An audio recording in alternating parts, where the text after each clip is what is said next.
Hello friends, welcome to my channel Krantikari news. 2014 के बाद जो अब तक पेट्रोल डीजल के दामों में आग लगी, करों की दर आप देखिए कहीं कम नहीं हुई है। मिडिल क्लास को अरुण जेटली जी ने कहा था कि आप अपना ध्यान खुद रखिए, हमें अर्थव्यवस्था मजबूत करनी है। तो आपको लगता है ये सब चीजें अब मिडिल क्लास को चुभ रही हैं? प्रेम शुक्ला जी। नहीं ठीक है, नहीं अच्छी बात आप कर रहे हैं। देखिए, जैसे पेट्रोल का दाम घटा है जैसे आप बता रही हैं, उसी तरह से बहुत सारे जो सिर्फ पेट्रोल ही सबसे बड़ी आवश्यकता नहीं है। मसूर दाल जो है 140 रुपए किलो 2014 में थी, आज 70 रुपए किलो है। आप मलका दाल जो है 140 रुपए किलो थी, आज 60 रुपए किलो है। अरहर 160 रुपए किलो बिकती थी, 80 रुपए किलो है। आटा 30 रुपए किलो बिक रहा था, 23 रुपए किलो है।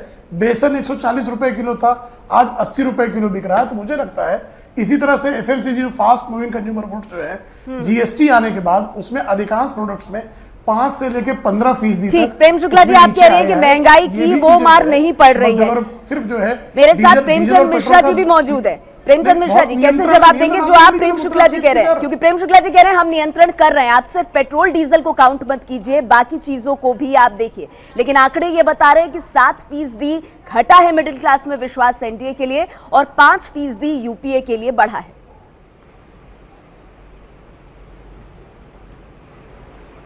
ये बिल्कुल सही स्थिति है। देखिए, माहौल जो इन्होंने 2014 में बनाया था, पूरे देश में लोगों को उम्मीद जगाई थी और लगा कि सारी समस्याओं का समाधान नरेंद्र मोदी जी के पास पर है। और इनका स्लोगन भी था, अब की बार मोदी सरकार। बीजेपी के लिए वोट नहीं मांगा गया था, एक व्यक्ति के नाम पर सरकार में ये लोग आए थे और तरह तरह के सपने दिखाए थे। महंगाई कम हो जाएगी, पाकिस्तान को उसकी औकात मिला देंगे, काला धन आ जाएगा और बेरोजगारी मिट जाएगी। तमाम ऐसी चीज़ें दिया गया कि लगा कि लोअर क्लास, मिडिल क्लास, गरीब तबका को लगा कि नहीं, सही में ये आदमी चमत्कारिक पुरुष है और कुछ भला हमारे लिए करेगा। लेकिन अब 4 साल हो गए, इन 4 सालों में लोगों को वास्तविकता का पता चल गया है कि ये हमारे लिए नहीं काम कर रहे। ये 4 साल में इन्होंने चंद पूंजीपतियों को फायदा पहुंचाया है। आज अभी हमारे मित्र बीजेपी वाले गिना रहे थे क्या सस्ता हो गया। अरे, पेट्रोल डीजल से तमाम चीज़ें प्रभावित होती हैं। डीजल से ट्रांसपोर्टेशन महंगा होता है, ट्रांसपोर्टेशन महंगा होता है, तमाम चीज़ें महंगी होती है। पता नहीं कहाँ का रेट ये ले आए हैं। ये रेट वस्तुतः वो रेट नहीं है जो मार्केट में आज के डेट में है। सवाल है कि आप ही कहते थे बहुत हुई पेट्रोल की मार, अब की बार मोदी सरकार।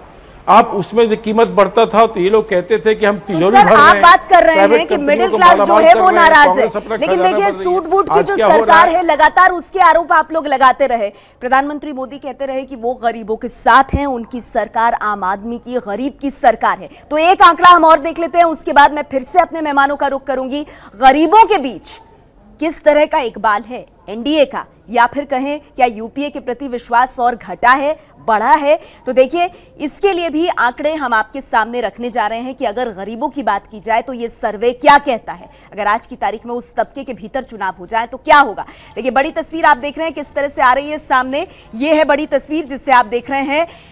सर्वे कह रहा है कि मई 2017 में जहां 37% गरीबों के बीच में एनडीए के लिए इकबाल था, वो घटा है। मई 2018 यानी आज की तारीख में वो 34% हो गया है। 3% का नुकसान हो रहा है इस तबके के भीतर एनडीए को। यूपीए की अगर आप बात करें तो यूपीए को 5% का फायदा हो रहा है। मई 2017 में 29% वोट जा सकता था यूपीए की तरफ, सर्वे ऐसा इंडिकेट कर रहा था। लेकिन मई 2018 जो ताजा हमने सर्वे कराया है उसमें 34% वोट शेयर गरीबों के बीच से जा रहा है यूपीए को।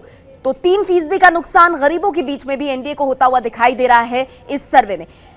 मैं इससे पहले कि अपने बाकी 2 मेहमानों के पास आऊं, प्रेम शुक्ला जी, एक त्वरित प्रतिक्रिया मैं इस पर भी चाहूंगी। मिडिल क्लास खुश नहीं और लगता है गरीब भी खुश नहीं।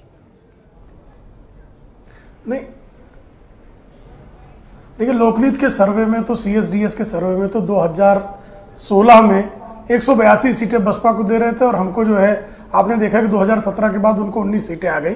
तो इस सर्वे का तो वैसे भी चमत्कारी सर्वे है वो। दूसरी बात जो है, गरीबों के मामले में जिनके घर में जनधन अकाउंट खुल गया, जब 10 करोड़ तक सिर्फ बैंक अकाउंट से 30 करोड़ बैंक अकाउंट, उनको निश्चित तौर पर उनके मन में एनडीए के प्रति साख बढ़ी होगी।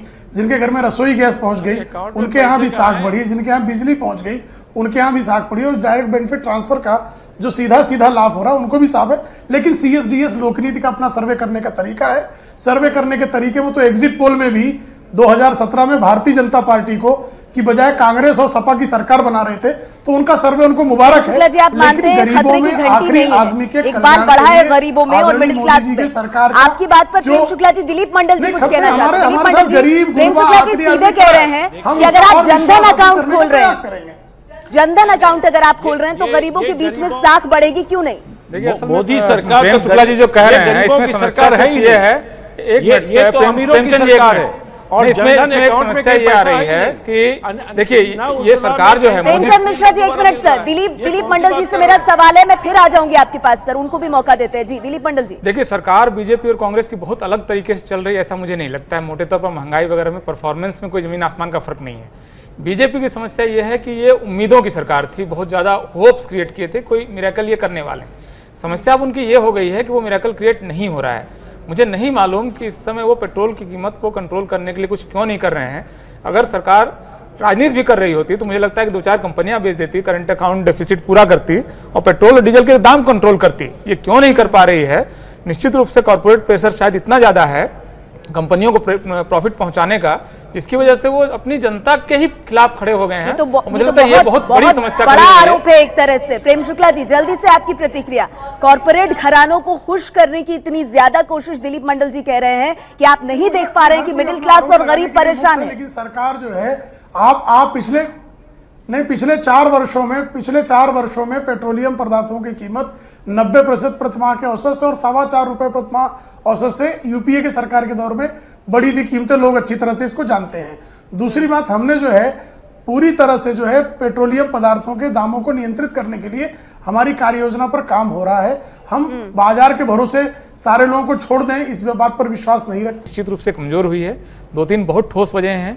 एक तो कि रिजर्वेशन में प्रमोशन के सवाल पर बीजेपी ने कुछ नहीं किया। SC/ST एक्ट कमजोर पड़ गया और उसमें बीजेपी ने कुछ नहीं किया, बल्कि बीजेपी की सरकार जाकर सुप्रीम कोर्ट में कहा है कि दुरुपयोग होता है, इसको ठीक करने की जरूरत है। और इसके अलावा आरक्षण का जो सवाल है वो बीजेपी कहती रहे कुछ भी, लेकिन लोगों के मन में संदेह पैदा हो गया है। तो इन 3 वजहों से, इसके अलावा रोहित वेमुला का कांड है, ऊना का कांड है, ये घटनाएं। दिलीप मंडल जी, आप कह रहे हैं दलितों के बीच में बीजेपी की दलित विरोधी छवि बनी है। निश्चित रूप से, और ये बीजेपी भी इसको लेकर बहुत गंभीर है। इसलिए आप देखेंगे दलितों के घर में जाकर खाना खाना ये कोई उनका शौकिया काम नहीं है, ये बहुत फन नहीं है। ये निश्चित रूप से बीजेपी इस बात को लेकर बहुत चिंतित है। RSS से लेकर बीजेपी इस बात को बहुत गंभीरता से ले रही है। क्या बीजेपी चिंतित है? क्या इन आंकड़ों के बाद और चिंता होनी चाहिए? दिलीप मंडल जी कह रहे हैं इसीलिए मैनेज करने की कोशिश हो रही है दलितों को। देखिए, हम दलितों को मुख्यधारा में लाकर उनके विकास की बात करने के पैरोकार भारतीय जनता पार्टी शुरू से रही है। दिलीप मंडल जी चूंकि बहुजन कार्यकर्ताओं में एक बहुजन कार्यकर्ताओं का एक बड़ा वर्ग भारतीय जनता पार्टी का परंपरागत विरोधी है और उसको भारतीय जनता पार्टी से विरोध हैं। अभी कल बेंगलुरु में जैसे ही सरकार बनी है, नहीं ठीक है दिलीप साहब, कुमार स्वामी की सरकार बनी है और एक अल्पसंख्यक मोहल्ले में एक दलित की कूट कर भयंकर प्रताड़ित करके हत्या की गई और उस पर किसी का, न मायावती जी का कोई बयान आएगा, न मेवानी कोई। बीजापुर में जो है एक दलित ने जो है एक मुस्लिम महिला से विवाह कर लिया और वो गर्भवती थी, उस समय उसकी हत्या कर दी गई और उसमें सिद्धारमैया की सरकार ने मामला तक नहीं दर्ज किया। लेकिन उस पर कभी स्वर नहीं बुलंद होगा। तो भारतीय जनता पार्टी को दलित विरोधी प्रयास किया जाता है सिद्ध करने का, लेकिन सबसे अधिक दलित सांसद, सबसे अधिक दलित विधायक, सबसे अधिक दलित जनप्रतिनिधि भारतीय जनता पार्टी ने दिया। दलित व्यक्ति को ब्रिजेश अवस्थी जी, तो सवाल ये है कि क्या ये जानबूझकर दलित विरोधी छवि बनाई जा रही है? और अगर बनाई भी जा रही है तो आंकड़े ऐसे लग रहे हैं कि 2% नुकसान के साथ वो परसेप्शन दलितों के बीच में काम कर रहा है। दलित विरोधी सवाल उठेगा, उनका प्रयास चलता है। नया जी, एक बात बड़ी साफ सी है कि ये इसमें कोई झूठ नहीं है कि परसेप्शन बहुत महत्वपूर्ण होता है राजनीति में, लेकिन जहां संघ की दृष्टि से मैं बताऊं, वहां पर ग्राउंड लेवल पे काम होता है। वहां पर परसेप्शन नहीं, वहां वास्तव में आज 70 साल बाद भी अगर कोई इस देश में दलित है तो क्यों है, वो क्यों उसकी इस स्थिति में जीने को मजबूर है, यह चिंता का विषय होता है। उसका जीवन स्तर, उसका सामाजिक स्तर, उसका आर्थिक स्तर, उसका शैक्षणिक स्तर, ये सब एक मुकम्मल तरीके से उसका विकास हो, एक मुख्य धारा में अपने आप को इस भारत का नागरिक के रूप में महसूस करे, अनुभव करे, इस तरीके से काम होता है। हम लोग तो दलित को दलित कहते भी नहीं है क्योंकि इसी देश के नागरिक हैं, ऐसा बंटवारा करने के हम पक्ष में नहीं हैं। वास्तव में आप कह रहे हैं काम ग्राउंड लेवल पे आरएसएस कर रहा है, बीजेपी भी कह रही है हम भी दलितों के साथ आउटरीच प्रोग्राम कर रहे हैं। सवाल ये है कि फिर ये जो 2% का नुकसान दिख रहा है, क्या ये खतरे की घंटी नहीं है? अभी चुनाव में वक्त है और ऐसे में 5% कांग्रेस की तरफ जाना और 2% बीजेपी से घटना या आदरणीय मोदी जी के पक्ष में गया हो, तो जिनकी नीति जो है भारतीय जनता पार्टी की नीतियों के विरुद्ध है, उनके सर्वेक्षण में इस तरह की अपेक्षा बहुत स्वाभाविक है। लेकिन सबका साथ सबका विकास हमारी नीति है और हम कभी जो है हिंदू, मुस्लिम, सिख, ईसाई इस राजनीति में नहीं पड़ते। जो लोग हिंदुओं को जातियों में बांटना और देशवासियों को धर्मों में बांटना, प्रांतों में बांटना, संप्रदायों में बांटना उनकी राजनीति करते हैं, उनको ये निश्चित तौर पर सूट करता है। लेकिन भारतीय जनता पार्टी हमेशा से सवाल आपके पास आना चाहिए क्योंकि प्रेम शुक्ला जी कह रहे हैं कि हम किसी संप्रदाय को बांटने का काम नहीं करते, सारे लोग हमारा जो काम कांग्रेस करती है ये कहना चाहते हैं। कर्नाटक का उदाहरण, आजकल बीजेपी के लोगों को मजाक करने की आदत ज़्यादा बढ़ गई है। ये तो काम इनका है, इनका यूएसपी है। आज पूरे देश में भाईचारा को सबसे ज़्यादा नुकसान किसी ने पहुंचाया है तो मोदी जी के 4 साल का कार्यकाल है, जिसमें बीजेपी और उनके जुड़े संगठनों ने किस तरह का माहौल बना के रखा है इस देश में। आपको खाने पीने में पाबंदी है, पहनने में पाबंदी है, आप अगर वोट नहीं देते तो पाकिस्तानी हो जाते हैं। ये तमाम तरह की पाबंदी तो इन्होंने किया है। सबसे बड़ी चीज ये है जो आपने कहा था, अगर इस सरकार के ही आंकड़ों को देखें तो प्रति 12 मिनट दलित उत्पीड़न की घटना इस देश में हो रही है। ये अपने आप में चौंकाने वाला है। दलित सब प्लान प्रेमचंद जी नेहा, मैं एक बात और कहना चाहूंगा कि जिस समय ये आपका सर्वे हुआ है, जिस समय आपका ये सर्वे हुआ,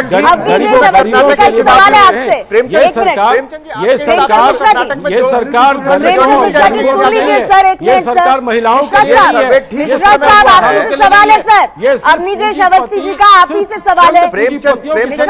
आपको आवाज आ रही है सर? प्रेमचंद जी, आपके हिसाब से आप जो तस्वीर पेश कर रहे हैं उसके हिसाब से तो कर्नाटक के इलेक्शन में ये सर्वे ठीक उसी समय हुआ है। आपको 2/3 या 3/4 मेजोरिटी मिलनी चाहिए थी, जो आप बता रहे हैं कि पिछले 4 साल में, पिछले 2 साल में, पिछले 1 साल में ही हो रहा है। लेकिन हैरत की बात है कि 122 से 78 पे आ गए आप। सिंगल लार्जेस्ट पार्टी भी नहीं बन पाए।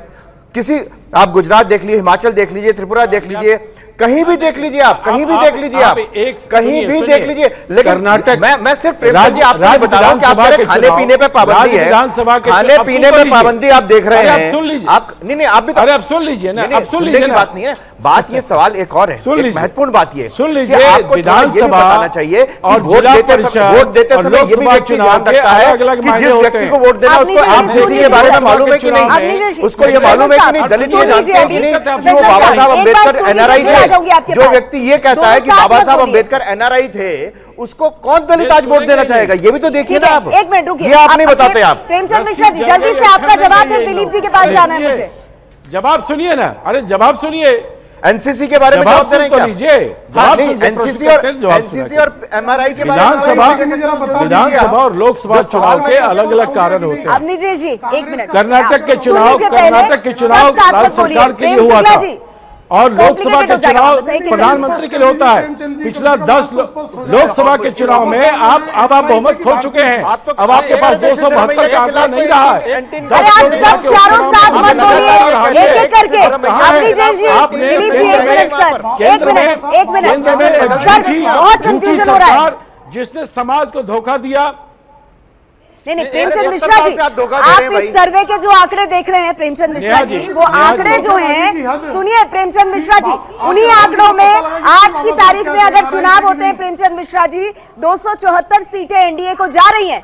आप लोग कई इंडिकेटर्स पर ऊपर आए हैं, कांग्रेस पार्टी यूपीए, लेकिन अब भी इतना ऊपर नहीं है आप कि आज की तारीख में बीजेपी को हरा पाए। तो आधा सर्वे नहीं लेंगे ना सर? एक प्रश्न मीठा मीठा गप गप कड़वा कड़वा तू नहीं होगा, फिर सब मानना पड़ेगा। ठीक है प्रेमचंद मिश्रा जी एक मिनट सर, दिलीप मंडल जी कुछ कहना चाहते हैं, तुरंत आती हूँ आपके पास सर, तुरंत आ रही हूँ। मंडल साहब, मेरा सवाल हिंदू, मुस्लिम, सिख, ईसाई अलग अलग संप्रदायों को लेकर है। ये तस्वीर देखिए क्या कहती है मंडल साहब? बीजेपी को एक चीज असल में देखनी चाहिए कि 2014 में अलग अलग राज्यों में उसको जो वोट परसेंटेज मिले थे, एक मिनट प्रेमचंद जी, तो उनको क्या वो क्लेम ऐसा भी कर सकते हैं कि 2 राज्य भी ऐसे हैं जिसमें से उसके बाद हुए विधानसभा चुनाव में उसके वोट बढ़े हैं? तो बीजेपी ढलान पर है, इस बात को स्वीकार करने के लिए किसी नए आंकड़े की जरूरत नहीं है। मुझे लगता है CSDS के सर्वे की भी जरूरत नहीं है। सिर्फ विधानसभा चुनाव में आप देखेंगे तो हर राज्य में इनका वोट 2014 से घटा है। तो ये कह रहे हैं दिलीप जी अभी प्रेमचंद जी कह रहे थे कि कर्नाटक में इसलिए हारे हम क्योंकि वो विधानसभा का चुनाव था, लोकसभा के चुनाव में तो और ज्यादा वोट मिलेगा, जबकि आप उल्टी बात कह रहे हैं। वहां पर मोदी सामने होंगे, नरेंद्र मोदी की छवि सामने होगी। नीतीश साहब, सर आपका जवाब मैं लूंगी मंडल साहब से, लेकिन देखिए वहां हमारे दोनों मेहमान बाहर से और मुझे लगता है उत्तर प्रदेश के चुनाव में अगर Premchand Mishra ji, sir please sir मैं आपके पास आऊंगी सर, आप बोलिए सर प्लीज सर, आपकी इजाजत से 1 मिनट के लिए सर आपकी आवाज थोड़ी धीमी कर रही हूँ सर, फिर शुक्ला साहब के पास आऊंगी, फिर आपके पास आऊंगी सर।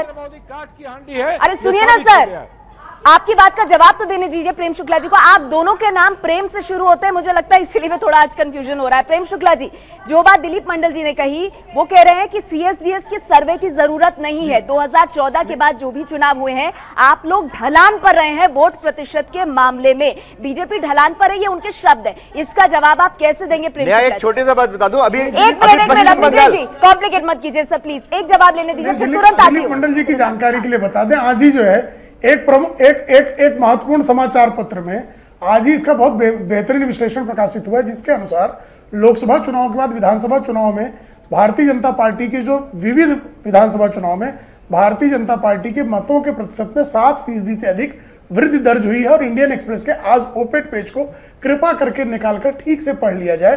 भारतीय जनता पार्टी के पक्ष में लगातार पोलराइजेशन बढ़ रहा है। ये एक बात बताइए प्रेम शुक्ला जी, आपको नहीं लगता कि कारोबारियों में वाकई में, क्योंकि हमने भी बीच बीच में जहां लोगों से बात की, इलेक्शन कमीशन के परेशान है प्रेम शुक्ला जी। लेकिन नेहा एक छोटी सी बात मैं जानना चाहता हूं कि नोटबंदी का सबसे इमीडिएट असर तो 2017 में होना चाहिए था, 2016 के नवंबर में हुआ, 2017 की मई में अगर वो 50 था तो इमीडिएट इफेक्ट तो 2017 की मई तक में होना चाहिए था।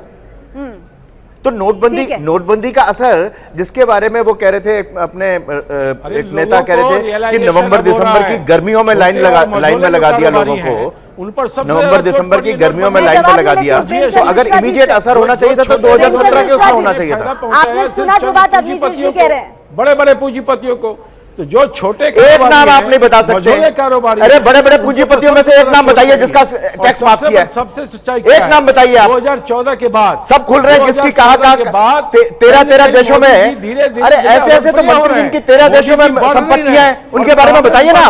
तो कांग्रेस का एक्सेप्टेंस बढ़ना, राहुल गांधी की पॉपुलैरिटी 13 देशों में संपत्तियां हैं 2000, और उसके बावजूद कह रहे कारोबारी लोकप्रियता कहीं बढ़ नहीं रही है, आपकी लोकप्रियता घट रही है, कई और हमारी लोकप्रियता बढ़ रही है। जवाब लेना चाहूंगी सिचुएशन, और 2019 में ये ऐसा हो मिश्रा जी, इसमें जवाब प्रेम शुक्ला जी आपसे, वो कह रहे हैं कि जो सर्वे है इसको आप प्रेमचंद मिश्रा जी कह रहे हैं आपको, प्रेम शुक्ला जी वो कह रहे हैं सर्वे को ऐसे आप देखिए कि अगर कारोबारियों में एक बाल कांग्रेस का बढ़ रहा है, राहुल गांधी की लोकप्रियता 24% पर आ रही है, प्रधानमंत्री मोदी की घटकर 34% आलू की फैक्ट्री से बढ़ेगा तो खैर है, आलू की फैक्ट्री लगवाने से बढ़ेगा, निश्चित बढ़ेगा। तो ये भी एक तुलना देखनी चाहिए। प्रेम शुक्ला जी, साख वाला अगर कोई चीज माना जा सकता है, सबसे अधिक साख वाला आंकड़ा अगर नया माना जा सकता है तो निर्वाचन आयोग का आंकड़ा है। निर्वाचन आयोग का आंकड़ा ये सिद्ध करता है कि आदरणीय मोदी जी की लोकप्रियता लगातार बढ़ती चली है और राहुल गांधी लोकप्रिय नहीं, अलोकप्रियता का जो उनका आंकड़ा है लगातार बढ़ता गया है, उनके हाथ से राज्य दर राज्य सतकते चले गए हैं। ये तो वंशवाद की राजनीति है, वरना अगर कई परफॉर्मेंस के आधार पर अध्यक्ष पद का चुनाव होता तो राहुल गांधी अध्यक्ष। एक प्रश्न मेरा ये है कि अगर देश में अर्थव्यवस्था इतना ही अच्छा है, सब साथ मत बोलिए, किसी का सवाल और किसी का जवाब नहीं समझ आएगा। ठीक है प्रेम शुक्ला जी, आपने अपनी बात रखी, शुक्ला साहब आती हूँ, 1 मिनट आती हूँ सर। दिलीप मंडल का एक सवाल है, प्रेम शुक्ला जी आप ही से सवाल है, दिलीप मंडल का सवाल है। दिलीप मंडल प्रेम शुक्ला जी, अगर देश की अर्थव्यवस्था बहुत अच्छे शेप में है, कारोबारी बहुत खुश हैं, तो नीति आयोग के जो उपाध्यक्ष थे वो देश छोड़कर कोलंबिया पढ़ाने नहीं चले जाते। इस समय स्थिति यही है कि देश सचमुच एक जो करंट अकाउंट डेफिसिट में है, इसलिए आप पेट्रोल की कीमत नहीं घटा पा रहे हैं। आप जो संकट में उसको स्वीकार कीजिए, और ये मत बोलिए कि कांग्रेस के समय ऐसा था वैसा था। कांग्रेस ने अपने कुकर्मों की सजा 2014 में भुगत ली है, तो क्या आप वही सारे कुकर्म करेंगे और फिर से आप भी 40 और 2 सीट पे जाना चाहते हैं क्या? आर्थिक शक्ति के रूप में उदय हुआ है। ईपीएफओ के आंकड़े बता रहे हैं कि रोजगार बढ़ा है, टैक्स बता रहा है, कल टैक्स कलेक्शन बता रहा है, रेवेन्यू कलेक्शन बता रहा है कि भारतीय कारोबारियों के चेहरे पे मुझे तो नहीं दिखती है, प्रबल हुई है। एक आप- व्यक्ति जो है वो आपको अपना कहते हैं नीति कि आयोग का जॉब तो फिर आप लोग वर्ल्ड क्या बैंक बोल या रहे हैं? कहीं Please do like, share and subscribe Krantikari News for more news update.